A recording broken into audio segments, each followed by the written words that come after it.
Howdy, everyone. Welcome to Tilson Live. I am one of your hosts, Eric Allard, Senior Vice President of Tilson Homes, part of the fourth generation of the Tilson family. So grateful that you're joining us today. We are joined, as we are each and every week, by our illustrious host of all things marketing and the creator of Tilson Live, all the stuff that you're even seeing and looking at, the reason we're even here, Mrs. Dawn Dantzler, our Vice President of Marketing and Customer Experience. Welcome, Dawn. Hey, Eric. How's it going? It is going swimmingly. It's going well. Super great. We have a very special guest today. We do. Joining us for the second time on Tilson Live, Ms. Mikaela Rios, out of the Boerne, Texas location. She's one of our design consultants that helps you guys, the customers, prospects, walk through the whole design phase, all the prettiness, all the beautiful things, all the colors, and where things are going to go, and cabinets and countertops and plumbing fixtures and light fixtures and lions and tigers and bears that are hidden. Oh my, yeah. Oh my. So we are so glad all you folks are joining us. Jump into the comments. Tell us where you are watching from. Tell us where you're building, maybe what stage you are in. Maybe if you're still looking for land, or if you found land, but you're trying to decide on what to build, or if you are thinking about, you're already off to the races and you're ready to start changing all your colors once Mikaela tells you all this stuff. Joke's on you. You might be changing them anyway, just because of what's going on in the whole world. So we will talk a little bit about that today as well. So, but I do want to give Mikaela an opportunity. But while we're doing that, folks, we want to go ahead and jump in and tell us again where you're watching from, where you're building. Give us a couple of shout outs. Tell us where you are. Mikaela, tell us a little bit about your journey, what kind of got you into the whole design world, and maybe what you like about it, and what brought you over to what you are doing for us now at Tilson. Well, started back in 2006 with getting into real estate staging. So like you make marketing homes for sale. And from there, got kind of partnered with a friend. We're military, so we were living away from Texas for a while during our service, but partnered with another designer friend in the area and kind of grew a little business, and then had to go our separate ways because she moved one place, I moved a different place. Finally came back home to the motherland and thought, well, yeah, let's set some roots here and do that and help people. So it started off with staging and then got into some remodeling I had done of my own home. And so, and you know, helping people with that journey kind of went hand in hand. Again, it has anything to do with the home. And then interior design goes hand in hand with that. So at some point along the way, I met Tilson, and it just has been such a pleasant journey ever since then. I think it's been about almost 3 years now I've been here, and it just, the time has flown, and it's been so fun working. I always say Tilson clients are the best clients. This is my happy place. I love coming to work with our Tilson clients and helping them, because I get to do the fun part with them. But, you know, that helps. Mm-hmm.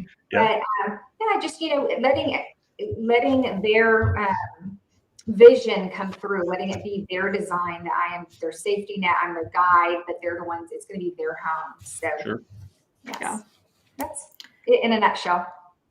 Well, and I know our customers definitely appreciate you, because it can be a little overwhelming when you're picking out all of your colors, because sometimes they come in not realizing exactly all of the things that you have to pick. And, you know, I know you're a great comfort for them to know that they're not going to go the wrong way. Well, good. I'm glad. That's the goal, is just to make it seamless and a journey that is fun, and they, at the end, they feel confident in their decisions. And so we definitely have a process to get us to that point. Well, yeah, and of course, obviously, we appreciate what you do for all of our customers, keeping them happy, engaged, again, guiding them through the process, because it can be overwhelming. I mean, it's a lot to choose. I mean, I think some people they scratch the surface a little bit about, I'm going to get to pick, you know, my countertops and floor coverings. But when you start getting down to the door hardware and outlet and switch plate colors and cabinet pulls, like, you can see people their eyes start to just get real big, and it's like, or, you know, my favorite grout color. Oh yeah, I love picking out their grout color. Like, right. It's fun to surprise people and say, here's a decision you didn't think you'd have to make today. Yeah, exactly. And they said, or that you would ever have to make. Yeah. But it's nice because it's very custom. Then the home really is custom to their tastes and everything they chose. Well, wonderful. Well, Dawn, do we have anybody joining us yet, or are we just sitting here talking to the three of us? We do. We've got Sarah coming in from Goliad, a couple weeks from closing on her Laporte. So exciting. Cool. Oh, that's very exciting. Yeah, we want to see some pictures of that, of your colors, Sarah. We need pictures of your colors.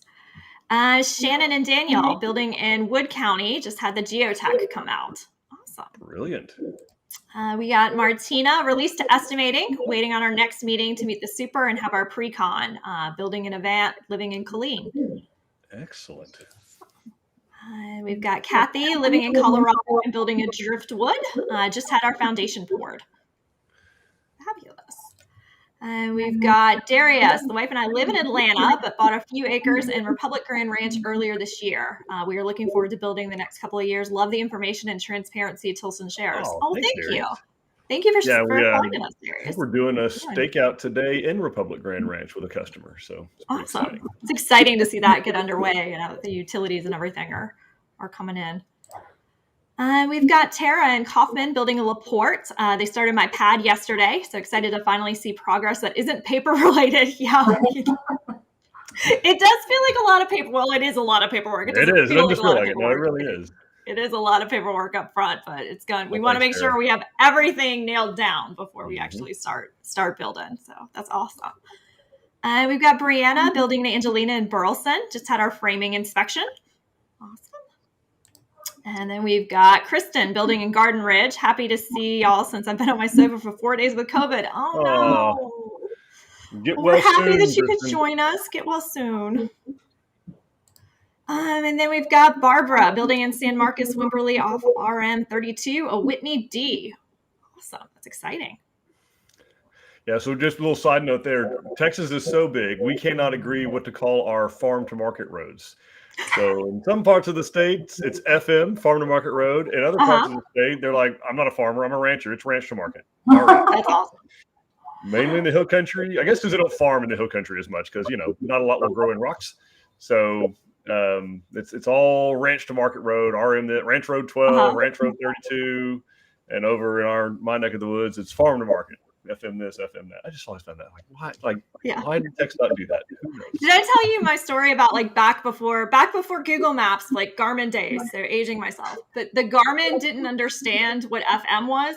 And so we laughed ourselves silly driving around because every time it saw FM, it said Federated States of Micronesia.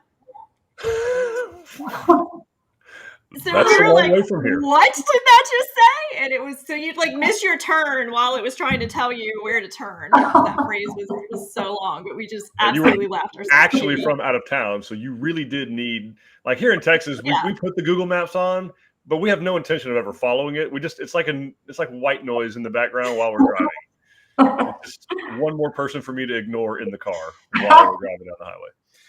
So turn here, I know a better way. You hush. Anyway, so what we want to do a little bit today, and folks, be sure, I didn't mention this before. How could you let me forget this, Dawn? How could you? Please put your comments. Ask your questions. Yeah. Anything that you have related to, specifically to design, of course, because we have the subject matter expert on with us, Mikaela. But also anything you want to know about customization, building on your land, the financing, the preparation of it, planning, what you should, changes that you want to make. But certainly, while you have the expert in the room, please ask questions about design consultation, what that process is like, what to expect. I know that we're going to go through a few high points here, which are going to be super, super helpful. But we want to be sure that you guys get all the information that you want if you're gracious enough to share your time with us. So we're grateful that you're here. And with that, Dawn, what do we have for the folks? So Mikaela prepared for us a couple of suggestions of, what kind of upgrades you can make to your house. Because we do, we include a lot as standard. So, but if you're going to do some upgrades, where would be some of the best places to do that? And what would be her recommendation to kind of get the best bang for your buck, the most impact for the least amount of money. So we wanted to show, some of that. So I will go ahead and put that up on screen. Actually, though, before I do, Jesse just wanted to say that Mikaela is amazing to work with. So everybody, Jesse's vouching for her. So make sure you ask us all your design questions. Thank you, Jesse. Yeah, and just so you know, I was there was a time where I was pretty amazing to work with as well, back when I used to sell houses, but none of my customers have the internet, so they cannot join us. That's how long ago I was selling houses for Tilson Homes. But suffice it to say, I wasn't awful at it. Okay. Okay. I was pretty okay. Pretty okay. All right. Sounds good. So let's talk about the first place where it's a good idea to go ahead and make an upgrade if you're looking to do so. Yeah, so this would be the kitchen backsplashes. To me, it's the most economical upgrade that you can make that will really make a big impact. That's something that you're probably not going to replace over the lifespan of your home. I mean, you could, but it's a big mess. But we have a lot of upgrades in this department that are very affordable. Anything from subway tiles. On this picture on the upper right-hand side there, it's an arabesque pattern.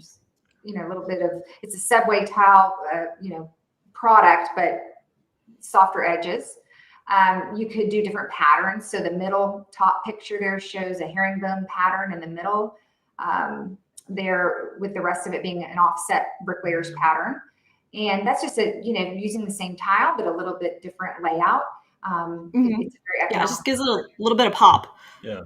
Right. Little bit of architectural interest, and same with the picture on the far left. We've got kind of a banding of a different color subway tile going through there. And so ask your designers when you're at your different sales centers, they can show you a book of different, patterns like that we can do. But I think that's probably the one I recommend the most is, especially when we get some granites that we're working with, there have a lot of different colors on it. Maybe you just want something kind of muted. You don't want to maybe do the 12 by 12 tile. That bottom middle picture there, it shows our standard. That's what we typically do, is we take a 12 by 12 and lay it as a backsplash, which is also a very nice look. But sometimes people, because it might compete with the countertop that you've chosen, and you wanted something a little more subtle, that's something to consider. Beautiful. Okay, great. By the way, I forgot to say, we showed a lot of white versions of that subway tile, but we have plenty of colors to choose from. Oh yeah. Yeah, for sure. Do you want me to talk about shower floor tile a little bit? Yeah. So that's another area, depending on how big your showers are. Now, some people, we have the gigantic showers in the Tilson plans that look, that are like a car wash, the one door on one side, one on the other. Those are a little bit more, upgrade just because it's more surface area to cover. But for a typical shower, the shower floor tile upgrades are not astronomical. And we have anything from level 2 all the way up from there. 3 or 4, I think, is the highest that we go on our floor tile. But look at these beautiful patterns. I mean, the ones on the left are different shapes that we have. These actually, the ones that you're looking at on the left that are pencil drawings, we can do a 2 by 2 square pattern, or the next one over is a basket weave. The bottom left is a herringbone pattern, and then the bottom right of that section is a 1.5 inch hexagon mosaic.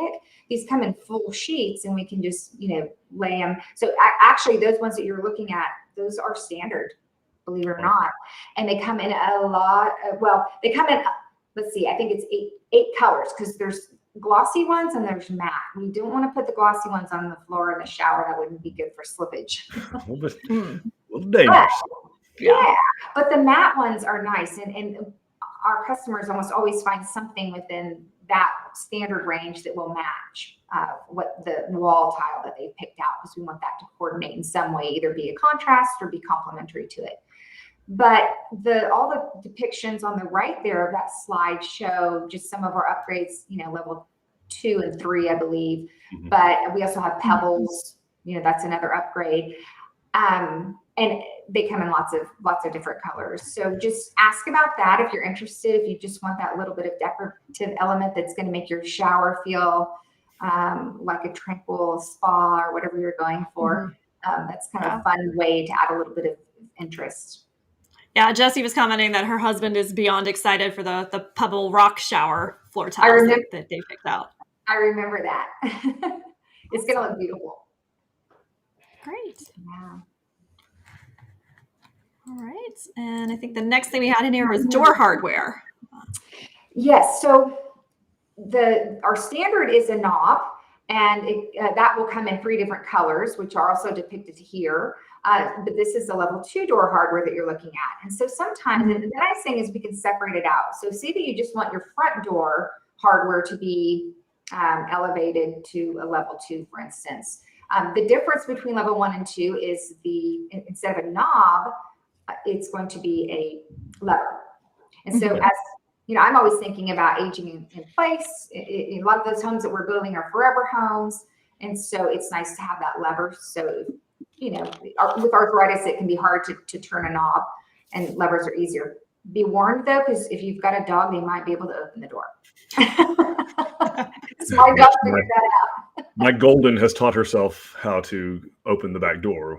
So we put her food and water and stuff out there, and she's like, I'm not going to be out here for very long. I'm coming in. They don't need opposable thumbs. They can figure out the lever. Oh.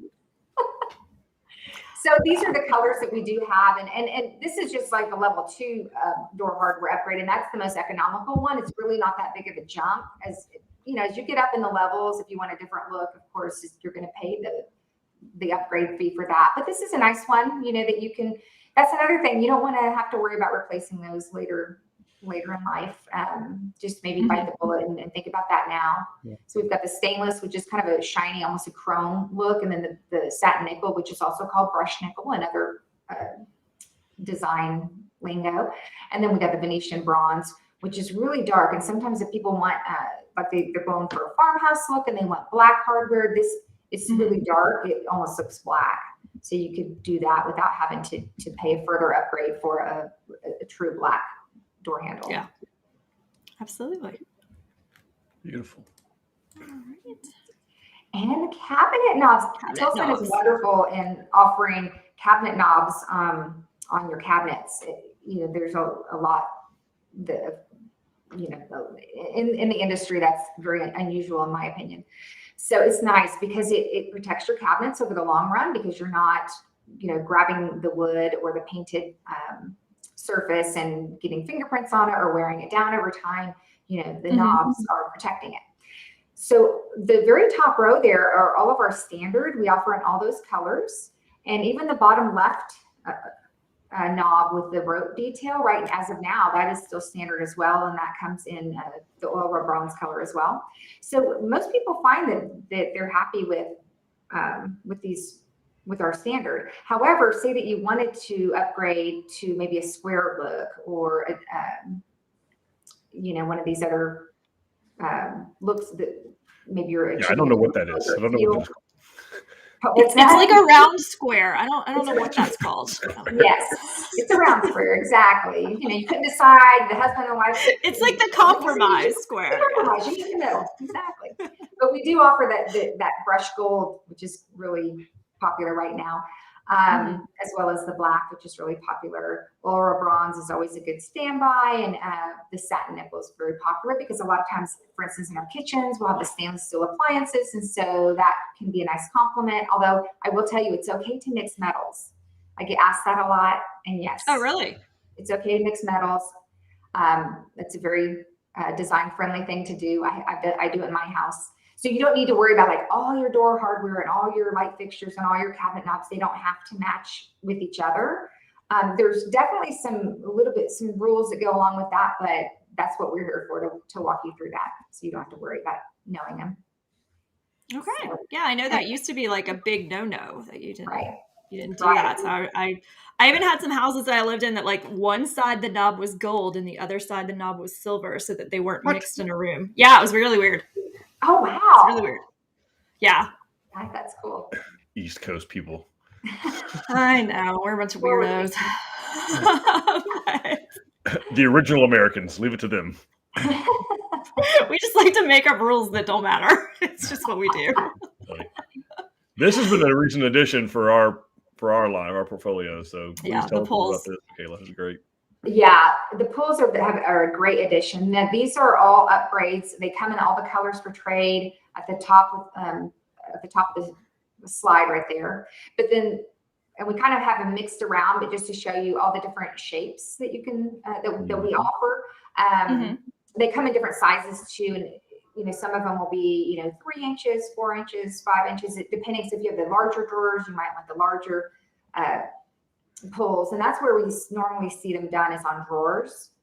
Especially if you've got the big drawers that go under your cooktop, and you're gonna put heavy pots and pans in there. It's kind of nice to have a substantial handle to pull open rather than a knob.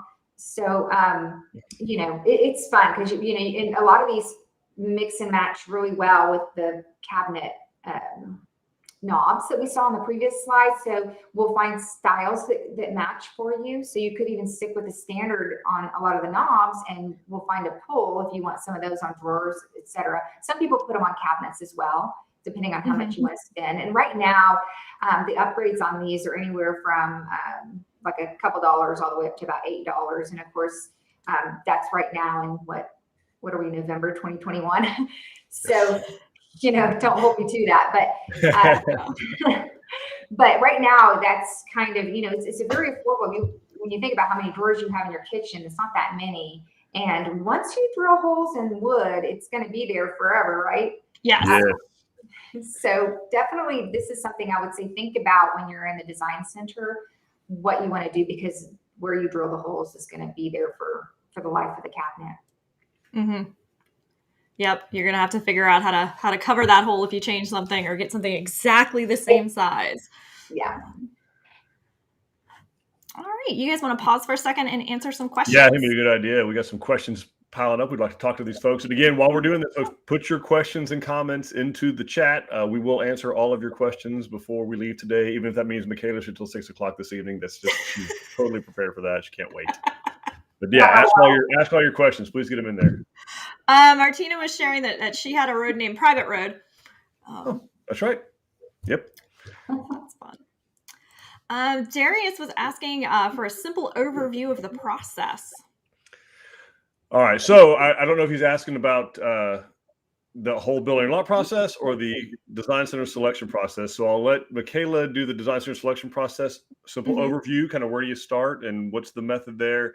And then Darius, if it's a whole building lot process overview, we'll touch on that at the very end. And also we'll give you some other insights you can go to get that. Okay. Go ahead, Mikaela. Tell us, like, where do people start? It's overwhelming. I walk in there, I have an appointment with you. It's very intimidating. Go. Okay. It'll be fun. And it'll be easy because we have a process. It's to take all the nerves away, to take the guesswork out of it. So we start on the exterior and we make all those decisions from the stone or the brick or siding color, roof, you know, just kind of in order, ending with the front door and having everything laid out so you can be comfortable with all the colors that you chose. Then we move to the inside, which takes a little bit longer because there's more decisions to be made. Typically, we start flooring first because that's your foundation. So what flooring are we going to have throughout the house? Then we go room by room. So it would be, let's look at the kitchen, right? The heart of the home. So we know our flooring. Let's choose our cabinets and our countertops, backsplash, everything that goes in that room. Then we move on to the master suite, then the guest bathrooms, you know, utility room, kind of room by room, because you might want to do the same thing everywhere as far as counters and cabinetry. You might want to do things differently. So we kind of break it apart room by room. At the very end, after lighting and plumbing, all of that, at the very end, we do colors. So your wall and your ceiling color, your trim color. And the reason is because you might come in with a favorite color, and that's awesome to have an idea that helps direct us in a way. But by the time we have everything laid out and we're looking, you know, which color is really going to go best with all the undertones that are present in the selections that you've made. Maybe instead of agreeable gray, it's going to be worldly gray, which has a hint more of the brown in it, just a hint. So that's why we do it in that order. And then after that, you're done and you're looking at everything and you're taking pictures and that's basically the process. So it can take anywhere from up to 3 hours to, you know, sometimes it's under an hour. It just depends on how much thinking you've done about it ahead of time. We do have some great online interactive exteriors to play around with, that award-winning website Dawn, congratulations. Somebody's watched the videos. Thank you. Yeah, so that helps, kind of get an idea when you come in what you're thinking for the outside. And, most people have an idea what kind of colors they want on the inside, and we just go from there. You don't have to do a lot of homework, but if you want to, that's maybe some things that you could do to help it go even extra smoothly in the design process. Mm-hmm. Beautiful. Thank you. Awesome. Thank you. All right. Tara is asking, we have some rooms that are stained concrete. I wasn't provided any pictures of them used in your houses. Where would I go to see what the color will look like? Man, Mikaela, what do we do if I want stained concrete? How can I possibly know what it's going to look like? That's a great question, Tara. Mm-hmm. You want me to take that one then, Eric? Yeah, well, you take it, and then I will just supplement anything that from a construction standpoint that's necessary. Okay, please do.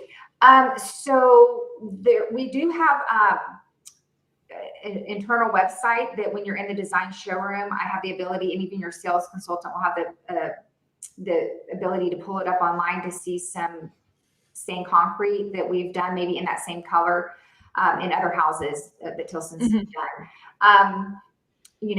Concrete does kind of absorb stain differently, depending on climate and right, Eric, everything else. So, it's kind of just our best general idea.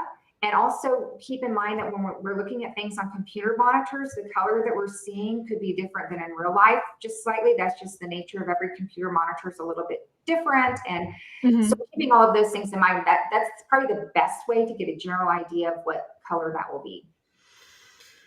Yeah, and that's you kind of nailed it there with the varying degrees, right? So like you could, and Tara, what we could do is we show somebody, let's say a color is called terracotta, and we show you a glossy brochure of what the terracotta stain company provides us. Right. Okay, well, that looks like one thing and Dawn has probably forgotten more about printed media than any of us will ever know about, but you could print that on 6 different pieces of paper and it looks different. Okay, well, you take that out to concrete that was mixed at a plant on a certain day of the year with a certain mixture of aggregate and sand and Portland cement and all those things that go in there. It ships out on these trucks. They show up and it's working. And like Mikaela said, you've got humidity, you've got moisture content, you've got barometric pressure, all this stuff happening on the job site outside the day of the pour, the finishing that goes into that. By the way, the machines that are put on there to do the finish at the end, they're fans, right? They're motors and they're running in a circular motion. So that's going to give the concrete another style of finish, like it's all in a clockwise spinning finish motion. So as you stain that, and if you go out to maybe a porch right now or on any of our model homes, let's look at the covered porch and look how many different variations of gray there are. It used to be able to say shades of gray, but now that has a totally different connotation. So yeah, it's a whole different thing now. Gray that are on the concrete. Well, when you put a stain like a terracotta or something like that on there, it's going to magnify those variations, which is part of the appeal for some folks of the stained concrete. And then you're going to put kind of a glossy finish on top of that, which is going to magnify it even more. Right. So any imperfections or variations that are already present in the concrete, they're going to be magnified when you put a stain on it and polish it. So that's something to consider if you're somebody that's really type A and you need high consistency among your selections. Stained concrete is something to ask a lot of questions about and be very leery of. If you're okay with high variation, you love the granite countertop that's got the big vein of orange going right through the middle of it because that's a one of a kind and gives it unique character. Maybe stained concrete's the thing for you. But anyway, they also, something to note, stained concrete does show traffic patterns.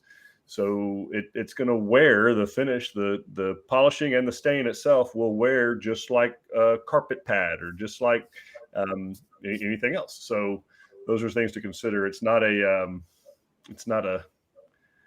one size fits all kind of thing or one color is across the board. So what we typically will do is like Mikaela said, you'll choose from a couple of selections.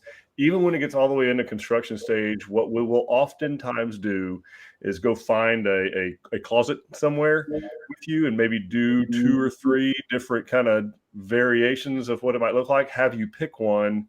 And then that way, when we blend all that in a closet area, it's not in a major place, middle of your family room. Right. You're going to see it. But also, we have to go to great lengths to protect the concrete during construction. And while we go to great lengths, there's no guarantees that something won't get dropped on it. I was we were in Waco Saturday doing the seminars there, and I think it's kind of cool and beautiful, but there's little leaves in there that obviously the morning of the pour, after everybody broke down and left that evening, there's leaf prints all over it. And that's cool. Now, we're not doing stained concrete there, so it's not a big deal, but some people may not want a leaf in their foyer forever that you can't sweep away. So something to consider. But anyway, that is all I have to say about stained concrete. All right. Sounds good. Tara also had a question about the cathedral ceiling in her Laporte. She's a little left on her budget. She's curious how much one beam would be across the top. And I actually got pricing. I just went and looked it up real quick. It depends on what I'm wondering is if it's going to be like a ridge beam, if that's what she's asking about. So so if it's a cathedral ceiling, it has maybe an exposed sheetrock beam going through it. If you wanted for that to be like wrapped in cedar, you're probably looking about $100 a lineal foot. So if you want it, if it's 20 feet long, it's about $2,000 to go all the way down it. Okay, perfect. Eric is asking, after doing his initial 3-hour visit, he's interested in making a couple of changes. Do we offer additional time with the design experts, or how is that handled? So we have a couple of options. Mikaela, do you ever, how often does that come up, and what do you typically do? So typically after our appointment, then everything would go through the sales associate. Yeah.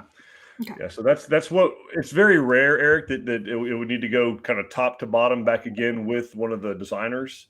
So typically if it's just some changes here and there, then that's something that our sales consultant or sales associates can very easily help with. I mean, for many, many years, they are the ones that did the color selections. So it's not abnormal to them. They're accustomed to going in that color room with a customer. They are, as part of their training, they have to go through color selections. So it's not foreign to them, and they can help you through that.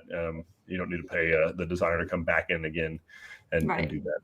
Yeah. So what they'll do is pull out everything that you had previously selected, and then we'll just make sure that it all matches up with whatever it is that you're looking to change.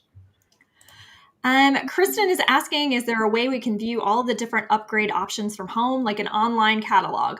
Not yet, but we are working on it. If there's anything specific that you're interested in, you could probably reach out to your consultant and they could send you those options so that you can kind of take a look at it. And then as always, our most popular options are right there in the color room in every location. So you can see kind of what the most common things are. But when we're talking about some of these other things that maybe you weren't thinking about, we do have some materials that your consultant could send to you if you wanted to look at it. Are we working on anything where that might be a thing in the future where we could maybe see some? There's technology out there. Yes. We've looked at it. It's a Tilson trust issue at this point. So Mikaela kind of hinted at it earlier that depending upon what screen you're looking at, things kind of look different. And there's, I don't like to show one thing, like the more detailed we get and the more real something starts to look, the more people expect for it to be exactly like that when they see it. So I get a little uncomfortable with some of the rendering software and trying to show the options, like showing you this is what your kitchen looks like, because that's not what your kitchen's actually going to look like. So I'd rather that you be in the area where you can touch and feel it before you get your heart set on one thing that, the rendering company rendered it at full sun at noon from an eastern direction, but your kitchen's on the other side. So you're not going to get the same lighting and it's going to be a completely different color. I'd rather you have those conversations with a human. But we are working on getting a better catalog of what customers have used and tagging those photos so you can kind of browse through and see the color in multiple homes and multiple scenarios, the different lighting fixtures, things like that. And Mikaela is actually kind of leading the charge for us as well to put together some like design style guides. So if you were looking to get a farmhouse, these are the things that you would want to look at in your selections versus if you were looking for a coastal style. So I'm excited to launch those next year too. So. Awesome. All right. Melanie is asking what floors are standard in the Angelina? Oh, well, that's going to be in all of our homes. The way they're going to come is going to be carpet in all of the bedrooms and family room areas, and then tile in your wet areas. So your kitchen, breakfast room, bathrooms, utility rooms, and or mud rooms. That's how the houses are going to come. All right. And the pricing you look on the internet. Now, I Yeah. don't know what the pricing. If you've gone with a sales consultant in an office and they've priced out stuff, then maybe something different there. But the ones that Dawn has prepared on the website, that's what's going to be included. Okay. And then Darius, who was the one who has land in Republic Grand Ranch and was asking about process, he was saying he did one in the design center and then also landscaping. Yeah, so Darius, you're actually in one of the areas that we do have landscaping packages prepared. We kind of have 3 levels of landscaping pre-priced and can tell you what all is included in that. So I would recommend talking to one of the sales consultants in our Texas Grand Ranch location. Get a hold of Amy there or Catherine Knox, and they can walk you through what we do as far as landscape packages there in those subdivisions where it is required. But it includes irrigation, it includes sod and all kinds of stuff, flower beds, all kinds of fun things. We throw in the ants come for free. We don't charge extra for fire ants. They're going to be there. But anyway, Darius, they can help you out with that. And thanks for asking. All right. Sandy was asking a question on the stained concrete, that she was told that if there are cracks, they would be visible. And yes, that is correct. That's part of the natural variation and charm of stained concrete. She's also asking if the glossy finish on the stained concrete makes it slippery. What do you think, Mikaela? I haven't experienced that, but I haven't researched it either.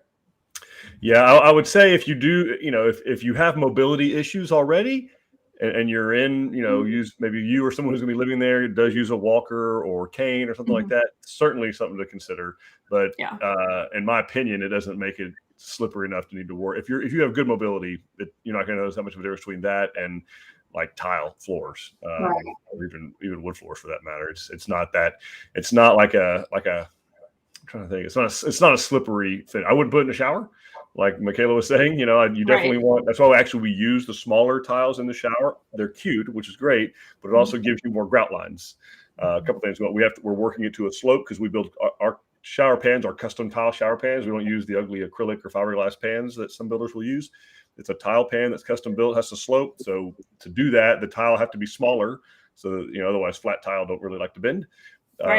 And so, but it also gives you a good side effect is it gives you more grout, which is grippy for your feet whenever you're wet in the shower. So, but other than that, just moving around the house, Sandy, I wouldn't worry about it too much unless you or someone you live with has mobility issues. Right. And I honestly wouldn't recommend it if you had mobility issues because it's concrete. Like there's no cushion at all if there is a fall. Terry is saying, I forgot to get a copy of all the things I selected in the design center. How do I get a copy? You can't have one. It's over. Sorry, Terry. Right. Dawn, what can she do? How can we help her? Just call your consultant. They have it. We have everything on file, what you've signed, so they can send you over a copy of it. All righty. Jessie is asking, are water-saving devices installed in the home? She's filling out her septic paperwork right now. And she's asking specifically about low flush toilets and reduced flow shower heads and faucets. Yeah, so Jesse, what you're probably seeing is some kind of old, either old county permitting paperwork or old septic filler outer automated paperwork. So yeah, all the things that you're mentioning are actually required in all homes now. The low flow, the low gallons per minute, 1.6 gallon per minute flush commodes, the reduced flow shower heads. Yes, they have the annoying white plastic thing in them that you can drill out. Kidding, don't do that. Don't do that. If you have a warranty or service background, you can remove that high pressure. But yes, it does. And what they're trying to do is you don't want to overload the septic system. Depending on where you're building, the type of soil that you're building on, it can only absorb so many gallons per day of moisture. And obviously less so when it's been extremely rainy because some of that moisture is already in the soil. So It can only, just like coffee percolates through a coffee filter. I'm saying that because I was drinking coffee, it's on the mind. But as it percolates through a coffee filter, the soil is doing the same thing with the treated water that's coming out of an on-site sewage facility, which is a septic system. Mm-hmm. And so that what they're asking is, hey, you need to be making some effort to not be using, 2,000 gallons a day of water and dumping it into the land, expecting it to be able to handle all of that. So they rely on the percolation of the soil, which is what the percolation test is for. And that combined with a certain number of hours a day of sunshine, which helps dry out the soil. So between those two, how many gallons per day can it handle? How many square feet of spray area do you need, or field line do you need to treat however many bedrooms who could be potentially living in the home? So, but yes, that's all included in houses these days. It has been since like 2007. So, okay. But don't go tell the county to update their paperwork, because heaven knows what you're asking for. There's no telling what they'll come up with. Yeah, they'll get even like more specific and say that you have to have the toilets with the 2 buttons that never work. And, just say yes and move on. Yeah. All right. Jamie is sharing. I just wanted to say y'all's website is amazing when viewing the floor plans. We'll be reaching out to consultant soon. Oh, thank you. Thank you so much. She knows how to endear herself to Dawn, doesn't she? She does. She's my favorite now. And we've got Shantae's joining us. We're building. No big deal. Just built it in one national award. No factor. Just ignore the trophy over my shoulder. Subtle trophy. No big deal. That's all. She's sharing. We're building a San Jacinto Sea and Sugarland. Awesome. Beautiful. Terry is asking, they just completed my foundation. What's the estimated amount of time for the building to be completed? Terry, that's going to be really best to ask your superintendent or the local vice president of construction, because it does vary quite a bit from region to region, depending on contractor availability, mainly right now, framers. So we have some issues getting material. Lumber actually isn't one of them. But, well, that's not true. 2x12 from. They'll hear you, Eric. I know, yeah, the lumber gremlins will hear, and that'll be the next on November 23rd, lumber's not an issue. But that being said, I would really rather defer to your building superintendent. They have a better idea of average construction time right now after slab is placed. Awesome. All righty. Let's go ahead. Yeah. Great idea. You were having a great idea. Continue with your great idea you were having. My great idea was, let's go back to the rest of the presentation, and then we'll circle back and get the rest of the questions, because guys, keep putting your questions in there. Questions, comments, concerns, everything. Life choices that you want to make and you're thinking about, you want our advice on, we'd be glad to help you with that. Dish that you're going to serve for Thanksgiving dinner that you just want to get our opinion on. Or...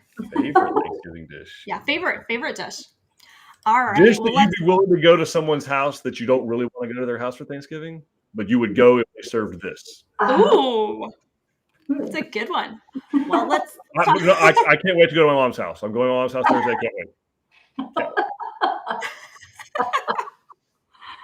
All right. Well, when you get to your mom's house, you're going to knock on her front door, which is a great place to do an upgrade and make an impact. There you go. Nice segue, Dawn. Segue. So this is one, the Oakcraft 6-panel door, which is on the far right of the screen, that is our standard. And it does have a little bit of a texture. We can find a fun color to paint it, or we can paint it like a brown if you want it to look like wood.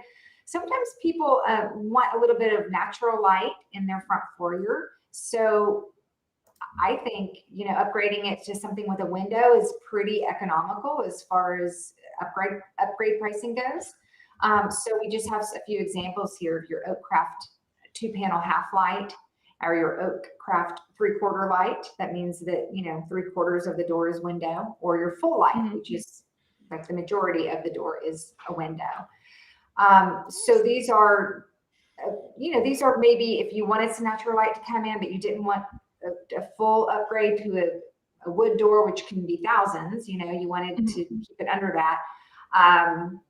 Ask your sales consultant about these and how much they would cost. And depending on the size of your front door opening, we have these are not all of our fiberglass exterior door upgrades. We have a lot more. But this is we also have these are some other options that we have too, to get a little more stylish. This is actually the one that's on the front of the canyon. this Belleville 3/4 light, one panel. So it's got kind of the divided light in it, give you a different look. And then there's some solid ones that are. Mm-hmm. Yeah, and then that Heritage Craftsman, that's a little window at the top there. Mm-hmm. So it's good for farmhouses or the craftsman style house, or you just want a little bit of light. Maybe you want some secure, you're worried about security, people being able to see in. That window is pretty high. So that's another good option. And it's got that dental shelf there too, that just adds a nice little architectural detail on the inside. So exactly. Very nice. All right, flooring. So how to upgrade your carpet feel without upgrading your carpet. And that would be with carpet pad. So standard is the 3/8 inch foam. If you wanted it to feel more plush, go to the level 2, which is a 1/2 inch. And you can see at your sales centers, you can ask about samples, but we have, so you can kind of, put the pad down on the table and put your carpet on top and just kind of feel the difference. It's a pretty big difference. So, and it's just good for, quieting sound. So if you have a 2-story, a little bit thicker pad, it's going to keep that sound down just a bit. Plus it just feels good under your feet. Yeah. The level 2 is not that much of an upgrade as far as cost wise, in the big picture. Level 3 isn't even that big of a jump above level 2. And what that offers is, in addition to a 1/2 inch thickness, it offers a spill guard. So if you have pets or kids, or if you're prone to spilling, then it's something that can protect your pad over the long run, because it's got a barrier that makes it kind of contains that moisture on the upper level. So when you're blotting it up, it's not soaking all the way through the pad. Oh, so okay. Yeah. If people say they have kids or grandkids or pets, or they just kind of were wanting an upgraded carpet without paying the full upgraded price, this is something I always recommend. Very cool. Okay. Yeah. Good tip. And the trim on your house. So our standard trim is actually a very nice, it's 3.5 inches. And I guess in the industry, we call it a 4-inch, right, Eric? It depends if you include the shoe mold or not. So I think we call it a 3.5 inch base and 2.5 inch casing. And then, when you go up, it's a 5.5 inch base or 5-inch base and 3-inch casing. There you go. So it's already a nice size, but if you have the really tall ceilings and you want to go up a couple inches in height on your baseboards just to kind of make it more substantial, we have what I call a level 2 and a level 3. So the level 2 kind of looks like the level 1, but as far as it's got a little bit of that molding characteristic, but it's just taller.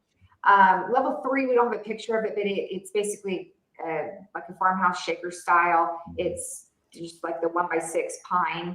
Yeah. But with wood prices being so expensive, that's going to be a much bigger upgrade. Whereas a level 2 upgrade, it's a lot more economical, but you still achieve that height of your baseboards. And also your door trim, your casing is around your door is going to be, you're going to gain about 1 inch there as well. Yeah. Okay. So make that, it's just a more substantial, thicker casing around your door frames. All right. So anyway, ask about pricing on that. I mean, that might be something to consider. Okay. And then accent walls. So if we're not doing all 4 of the walls, but we're just concentrating on one wall being a different color, it's pretty affordable. It's under $100. So like this right-hand picture shows like a dark brown wall. A lot of times people use that where their bed goes in their master bedroom, or maybe a wall in the living room or a dining room wall, something just to bring a little bit of accent, a little bit of character into the room without breaking the bank. The 2 pictures on the left show how we also included some molding. These are 2. I think that one in the middle is one of our model homes. Is that? It is. Yeah, it's the canyon. Yeah. So when you do that, the price for that is a little bit more than just a painted wall, but it includes the paint in there, because we assume that you're going to want to paint it a fun color or a different color than the rest of your walls. But it's a really great way to add some architectural interest into a room, and again, without breaking the bank. But it makes your house really custom and kind of stand out from all the other houses on the street. So something to ask your sales consultant about there too, or in your design center appointment, because I'm saying ask them first, just because you might want to, when you're sitting down at your initial meeting, be talking to them about different upgrades that you want to do. And sometimes you might be saving it for meeting with your design consultant. So either way, we can get pricing for you on that.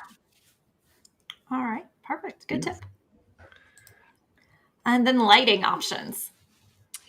So we have about 5 levels of lighting options, and we present them as a package, but you don't have to, as of now, you don't have to keep them as a package. So you might decide that you want to upgrade your dining room chandelier, but you like the standard for everything else. And so it's customizable that way.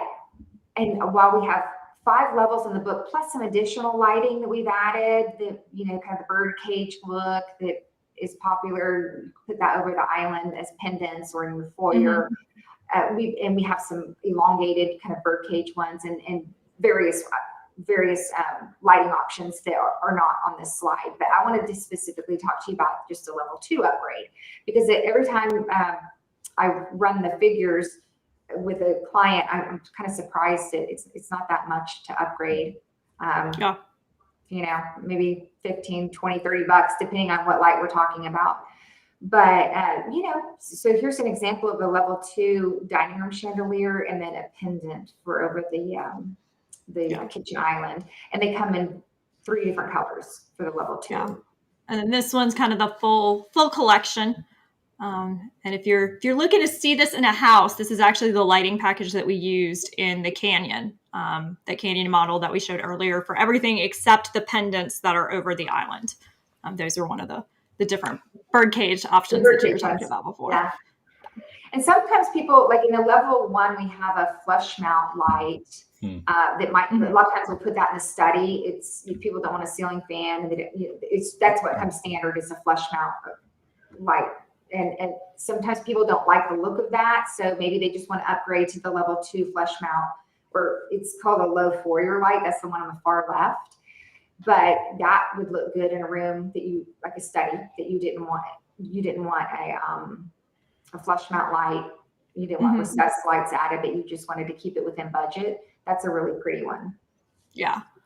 And then on these vanity lights, you also have the option of mounting them up or down. It's just a personal preference which direction you want to do that. So you get two different looks there. Right. Very cool. Okay, so LVP is luxury vinyl plank. So it's not laminate and it's not wood floor. It's a vinyl. It's not that sheet vinyl from the old days. Ain't no sheet vinyl. No, it's a really nice look, really popular right now. It has the look and feel of wood without the maintenance of wood. And it has a waterproof, warranty from the manufacturer. I think they say for 24 hours. So if water's sitting on there for 24 hours, it's going to be waterproof. Now, anything that sits longer than that, they don't specify anything. But I just installed some in my house because of kids and pets, and have loved it because, it worked. So I came home after a long day of work and was able to clean it up, no problem, and everything's fine. I love that she mentioned kids and pets in that order, by the way. We will I'm not reading into that too much. Just yeah.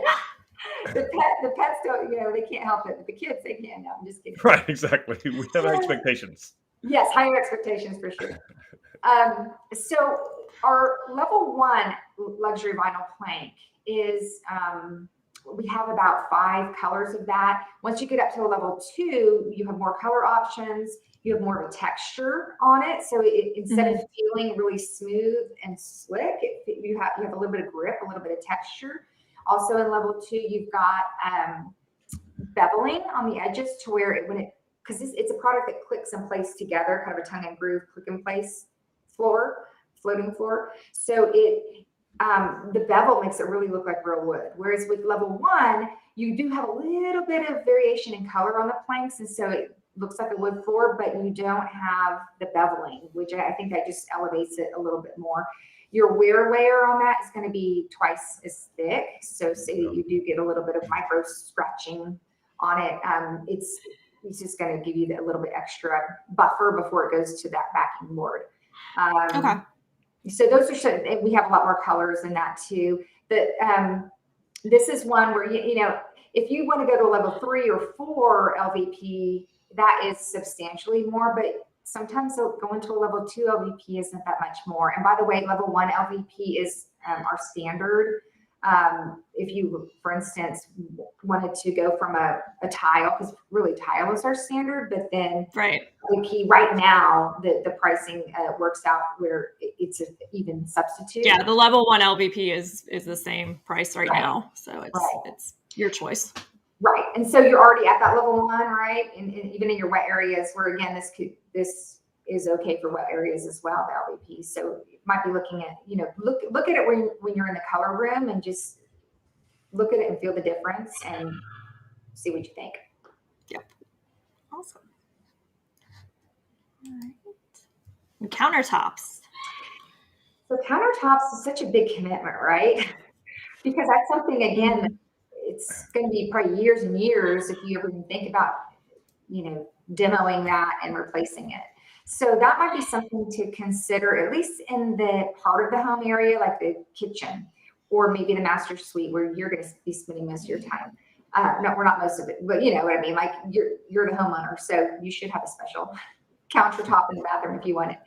But you know, especially the kitchen, I see a lot of upgrades there because that's where people gather and that's where you're presenting your home to everybody. So instead of a level 1 granite, maybe you want to consider a quartz. And so on the left, we have the level 1 quartz white ice color. And so that's what we used in the Wimberley model for the perimeter counters in the kitchen.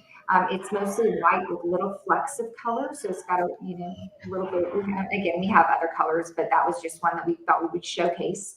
But going to a quartz is kind of, you know, it is an upgrade. You could do a whole house option where you go ahead and make everything that level 1 quartz if you want to. But, you know, maybe just think about it for your kitchen. Quartz has benefits over granite in most areas, but granite has its benefits as well. So, and I don't know if do we want to talk about those now, or is that getting into the weeds? No, you can do it. Absolutely. Yeah. So I'm thinking about granite, or I'm thinking about quartz. I've heard granite's going to kill you because it has, you know, it's natural, solid. You know, quartz is it's going to save the world. What's the difference? Why? Okay. So granite is a natural product. And so even the samples that we have in-house, the coloring might be just slightly off. You know, maybe it's a little bit slightly different than what you're looking at in the design room, but that's kind of, it's a natural stone. It's natural. That's, again, what leads to the character and the beauty of it. It's porous, and so it does need to be sealed, which is something you could do aftermarket. There's companies that do it, or there's kits where you can do it, but it does need to be sealed because even water over time will soak into it and discolor it in certain areas. So it's really good with heat, though. So if you are one that takes a hot pan off your stove and puts it on your counter, it's going to stand up better. Quartz, on the other hand, cannot handle heat very well, but it doesn't need to be sealed like granite. It's not porous. It's a man-made material from a natural product called quartzite. So but it is man-made. They call it the workhorse a lot of times. And even though it can't handle heat very well, the nice thing is it's not a lot of, you don't need to treat it with any kind of sealant. And if you spill wine on it or lemon or lime, it's not going to hurt it. Whereas you need to kind of wipe that up right away on granite. Also with granite, when you're sealing it aftermarket, that's something, they do have a 15-year sealant now, but even that only lasts about 5 years. So it's something that you're going to have to maintain if you want the look of your countertop to stay looking really nice. So those are kind of the pros and cons of the granite versus the quartz. Yeah. Quartz also gives you, if you're one of those people who really likes color consistency, like it's going to be all the same. Yes. And then the level 2, we showed a picture of the Golden Gate, and it's hard to see in the picture, but it has these really pretty veining in it. And we've got other ones that have a little bit more veining. So we offer a lot of good options for even if you wanted to go up a level in that quartz. We also have some really pretty level 2 granite, which is, all the prices kind of fluctuate over time. So I don't even know what's more or less expensive right now, but lots of options for you to choose from at our design centers. Yeah, for sure. Cool. And yeah, if there's anything else that y'all wanted to add on that, I don't know if I covered everything, but here's a little side note. We talked about all these decisions that you didn't know you had to make. One of them is you get to choose the edging on how you want the edges of your counter to look. Right. So that's fun. Yeah. Awesome. Thank you for that. All right, and that was the end of what we prepped. Let's see what kind of questions we have. And there are questions. There are questions. All righty.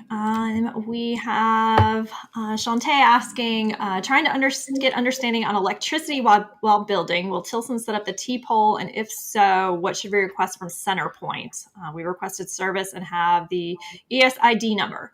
All right, Shawante. So you're on the right track, and that's great. And yes, we provide the temporary pole, the T-pole to work on. Our electrician provides that if one is necessary. It's not always necessary, but if one's necessary, we already provide that. You don't have to worry about that. Mm-hmm. I don't know what they're doing this week because CenterPoint changes from time to time, but historically they have, our customers have had to get 2 ESID numbers. And this is something that can make it very confusing for the customer and for CenterPoint, but it's CenterPoint's rule, not ours. Like, the easier the better for us, but they do require, or historically have required, that you have 2 ESID numbers, one for temporary power and one for permanent power, but you go ahead and get both of them at this point in time, which is what you've done. So if they've only given you one ESID number, I can guarantee you it's only for permanent power, and they're going to look at you cross-eyed when you say, okay, my contractor set the temporary pole, now come hook it up. They're going to say, well, you don't have a temporary ESID number, only permanent. So go ahead and call your rep back and say, hey, just want to be sure that I was totally clear about this. We are building a home, a new home. Nothing exists there now. My contractor is going to provide a temporary pole, and that old bald guy on TV is telling me I need 2 ESID numbers. Is that true, or is he just a big fat liar? And they're going to go, oh, yeah, you totally need 2 ESID numbers. He's a big fat no. Yeah, and they say that. But so call them back. Tell them, be sure that they're totally clear that you're going to need temporary power to build the home on, and then you will convert that to permanent power later, which obviously we're going to build the permanent service. Mm-hmm. And, the electrical is included to run the permanent service up to a certain number of feet. I think it's 50 feet. And so that's all taken care of with us, but CenterPoint's a big, big, big organization. And sometimes the memos don't make it all the way to every single rep. So it's worth a call back just to make sure that you've got those 2 ESID numbers, if they still require that. All right. And then Sandy had a question on front doors. The San Jacinto has a glass door with wrought iron, and we were told that is standard. And yes, that is correct. Some of the front doors do vary on the various plans. So that is correct. And then we have a question from Callie. Is it too late to change some wall colors during pre-construction? Will it affect our waiting time? Not necessarily, Kelly. It could. If POs have already been cut and submitted. I mean, paint is one of those things that's really hard to come by. Hard to come by right now with a lot of our Sherwin-Williams product. So definitely call your sales consultant. They would have a better bead on exactly where you are in the process. But if they tell you it's no problem, come on in and change it, then that can be done. Okay. And everybody, that is the last question I see. So if you have any burning questions or Thanksgiving recipe requests, any of that, start typing now. Awesome. Yeah. So, of course, first of all, Mikaela, thank you for joining us. I know this is time out of your day, your very busy schedule, and on a short week. That's asking a lot. So thank you. Yes, thank you. Thanks for all you do for our customers and the transparency you help us provide. It just speaks volumes how much everybody on here loves you and what you do, and within the Tilson organization, how much people love you and love what you do. So I love all of you too. You're awesome. So thank you, Dawn, for setting this up again as usual. Absolutely. And look, just in time, more questions. Yeah, here they go. That's usually all I have to do. Last call always does that.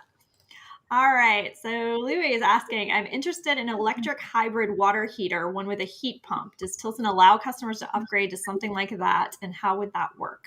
We do. Yeah, we've had customers that have upgraded to water heaters that have a heat pump. That's no problem. We just submit a price inquiry to our plumber, which is who provides the water heaters for us, and then they get us pricing back. Whether it's a 40-gallon, 50-gallon, whatever that we're going to need, they get us pricing on that, and we go from there. Okay, great. And then Sandy is asking, is it possible to give an estimate of the price difference between quartz and granite?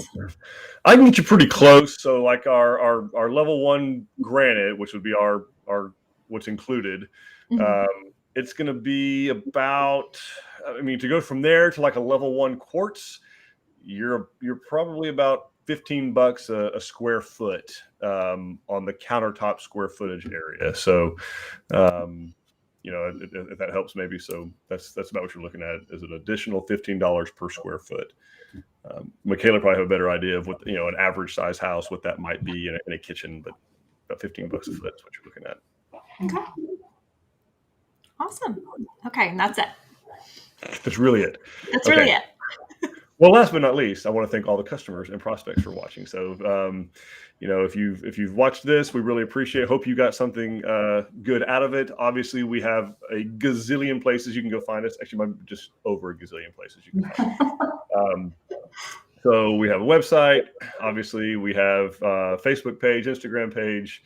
We have 12 design center locations that are all open 7 days a week. They will be closed Thanksgiving Day this Thursday, but they will be open Friday after. So we open Friday. Yep. So bring your leftovers. We have microwaves. We'd love to help you reheat those bad boys. Excited about that.